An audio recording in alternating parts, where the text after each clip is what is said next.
Hi hello എല്ലാവർക്കും നാത്തൂൻ spice വേൾഡിലേക്ക് സ്വാഗതം. വീഡിയോ ഇഷ്ടപ്പെട്ടാൽ ലൈക്ക്, ഷെയർ ആൻഡ് സബ്സ്ക്രൈബ്, കൂടാതെ ബെൽ ഐക്കൺ കൂടി പ്രസ് ചെയ്യൂ. ഹലോ, ഇന്നത്തെ ഇവിടെ നല്ലൊരു മഴയുള്ളൊരു ദിവസമാണ്.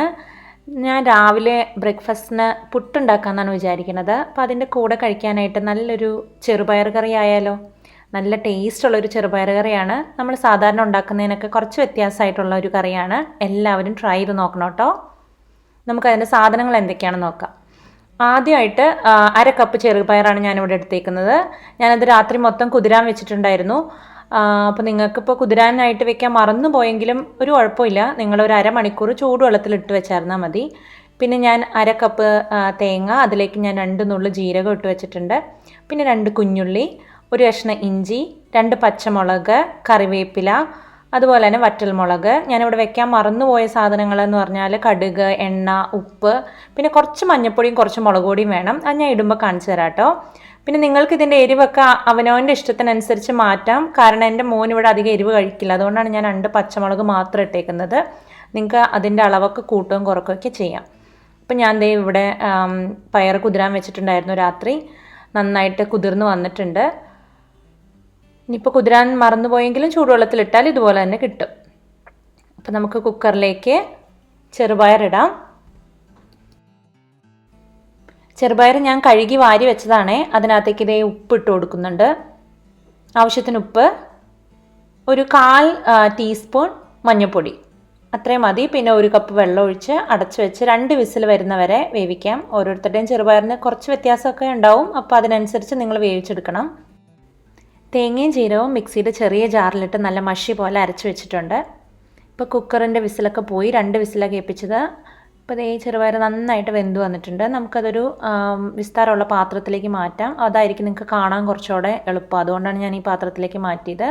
അതിലേക്ക് 1 കുഞ്ഞുള്ളി അരിഞ്ഞതും ഇഞ്ചി, നമ്മളെടുത്ത് വെച്ച ഇഞ്ചി, പച്ചമുളക് എന്നിവ ഇട്ട് കൊടുക്കാം. എന്നിട്ട് നമുക്ക് തീ ഓണാക്കി തിളപ്പിക്കാൻ വയ്ക്കാം. ഒരു 2-3 മിനിറ്റ് തിളപ്പിച്ചാൽ മതിയാവും. ഞാൻ ആ കുക്കറിൽ നിന്ന് മാറ്റിയത് നിങ്ങൾക്ക് കാണാനുള്ള ബുദ്ധിമുട്ടുകൊണ്ടാണ്. നിങ്ങൾ ഉണ്ടാക്കുമ്പോൾ ആ കുക്കറിൽ തന്നെ ഉണ്ടാക്കിയാൽ മതി, അതാ എളുപ്പം. അപ്പോൾ ഇത് നന്നായിട്ട് തിളച്ച് വന്നിട്ടുണ്ട്. 1-2 മിനിറ്റ് ആയി. നമുക്കിനി ഇതിനകത്തേക്ക് അരച്ച തേങ്ങ ചേർക്കാം. അപ്പോൾ അരപ്പ് ചേർത്തു. ഇപ്പോൾ നമുക്ക് വേണമെങ്കിൽ വെള്ളത്തിൻ്റെ ക്വാണ്ടിറ്റി അഡ്ജസ്റ്റ് ചെയ്യാം. ഇത് ഒരുപാട് കുറുകിയ കറിയുമല്ല, ഒരുപാട് വെള്ളമുള്ള കറിയുമല്ല. അപ്പോൾ അതിനനുസരിച്ച് അവനവൻ്റെ ഇഷ്ടത്തിനനുസരിച്ച് അതിൻ്റെ കൺസിസ്റ്റൻസി അഡ്ജസ്റ്റ് ചെയ്യാം. തേങ്ങ അരച്ചത് ചേർത്ത് കഴിഞ്ഞിട്ട് നന്നായിട്ട് തിളച്ച് വന്നിട്ടുണ്ട്. ഇത് ഒരുപാട് നേരം അങ്ങനെ തിളപ്പിക്കേണ്ട ആവശ്യമില്ല. ഒരു 1-2 മിനിറ്റൊക്കെ തിളപ്പിച്ചാൽ മതി. നമ്മൾ തേങ്ങ അരയ്ക്കുന്ന കറികളിൽ ഒരുപാട് നേരം ഇട്ട് തിളപ്പിച്ച് കഴിഞ്ഞാൽ അതിൻ്റെ ടേസ്റ്റൊക്കെ പോയി പോവും. അപ്പോൾ നമ്മുടെ കറി ഏകദേശം റെഡിയായി. ഇനി നമുക്ക് താളിച്ചൊഴിക്കാം. അപ്പോൾ ഞാൻ അതിനകത്തേക്ക് കുറച്ച് വെളിച്ചെണ്ണ ഒഴിക്കുകയാണ്. നമ്മുടെ വെളിച്ചെണ്ണ ഇവിടെ തണുപ്പായതുകൊണ്ട് കട്ടിയായിട്ടിരിക്കണോണ്ട് അങ്ങനെ ഇരിക്കുന്നത്. 1/2 ടീസ്പൂൺ കടുക് ഇട്ട് കൊടുക്കാം. കടുക് നന്നായിട്ട് പൊട്ടട്ടെ. കടുക് നന്നായിട്ട് പൊട്ടിക്കഴിയുമ്പോൾ നമുക്കതിലേക്ക് വറ്റൽമുളകും 1 കുഞ്ഞുള്ളി അരിഞ്ഞതും കറിവേപ്പിലയും ചേർത്ത് നന്നായിട്ട് വഴറ്റി കൊടുക്കാം. കുഞ്ഞുള്ളിയുടെ കളറ് പതുക്കെ ഒരു ചുവന്ന കളറാവുന്ന വരെയാണ് നമ്മളിത് വഴറ്റേണ്ടത്. ഒരുപാട് കരിഞ്ഞു പോയി കഴിഞ്ഞാൽ കറിക്ക് ടേസ്റ്റ് ഉണ്ടാവില്ല. പിന്നെ കുഞ്ഞുള്ളി നന്നായിട്ട് ചുവന്ന കളറാവുമ്പോൾ നമുക്കതിനകത്തേക്ക് 1/2 ടീസ്പൂൺ മഞ്ഞൾപ്പൊടിയും 1/2 ടീസ്പൂൺ മുളക് പൊടിയും ചേർക്കാം. അത് ഒന്നങ്ങ് മൂത്ത് വരുമ്പോൾ നമുക്കത് കറിയിലേക്ക് ആഡ് ചെയ്യാം. കറിയിലേക്ക് ആഡ് ചെയ്ത ഉടനെ തന്നെ നമ്മൾ കറി അടച്ച് വെക്കണം. എങ്കിലാണ് അതിൻ്റെ മണവും ഫ്ലേവറും ഒക്കെ കറിയിലേക്ക് ഇറങ്ങിയിട്ട് നല്ല ടേസ്റ്റ് ആവുക നമ്മുടെ കറി. അപ്പോൾ അതേ നമ്മുടെ താളിപ്പ് അതിനകത്തേക്ക് ഒഴിച്ചു.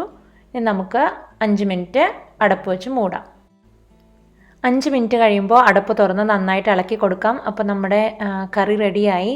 പുട്ടിൻ്റെ ഒപ്പം വളരെ നല്ലൊരു കറിയാണ്. ഇവിടെ എല്ലാവർക്കും ഇഷ്ടമുള്ളൊരു കറിയാണ്. എല്ലാവരും ഉണ്ടാക്കി നോക്കണം.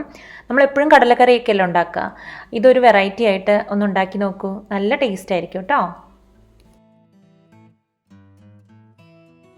അഭിപ്രായങ്ങൾ കമൻറ്റ് ബോക്സിലിടാൻ മറക്കരുതേ. അടുത്ത വീഡിയോയുമായി ഞങ്ങൾ വരുന്നതുവരെ ബൈ.